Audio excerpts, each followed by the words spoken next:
लड़की के ससुराल वाले अपने बहू को मारकर जमीन में दफना देते हैं।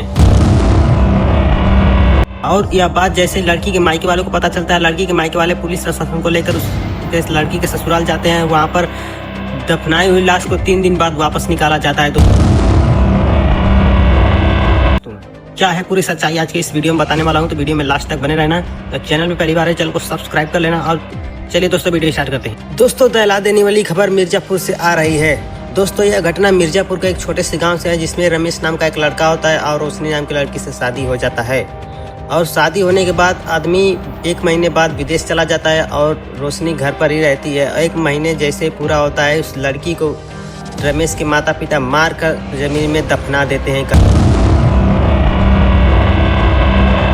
स्थान में दबा देते हैं। और यह बात जैसे 3 दिन बाद लड़की रोशनी की घर वालों को पता चलता है। लड़की रोशनी के माता पिता पुलिस प्रशासन को लेकर उसके ससुराल जाते हैं और उसको दफनाई हुई लाश को 3 दिन बाद वापस निकाला जाता है। और प्रशासन भी अपना काम कर रही है। दोस्तों आप सभी लोग स्क्रीन पर देख ही पा रहे हैं कैसे प्रशासन उसको खुदाई कर रहा है। दोस्तों उस लड़की को मार कर आधा शरीर काट कर, कमर से नीचे का काट कर दफना जाता है और ऊपर का शरीर गायब मिलता है। 3 दिन बाद उसका पोस्टमार्टम होगा। क्या रिपोर्ट आएगा आप लोगों को तो अगले वीडियो में बता दूंगा।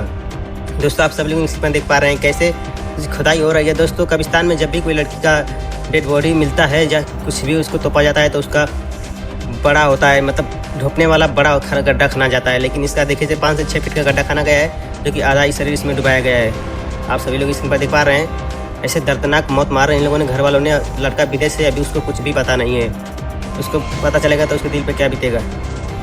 दोस्तों यही था मिर्जापुर का बड़ी खबर। और ऐसा नहीं करना चाहिए किसी माता पिता को, किसी बच्ची को जान से मार देना और दफना देना। दोस्तों आप लोग कमेंट करिएगा, इस वीडियो को ज़्यादा से ज़्यादा शेयर करिएगा कि यह वीडियो सरकार के पास चली जाए और सरकार इस पर कोई नया एक्शन ले सके।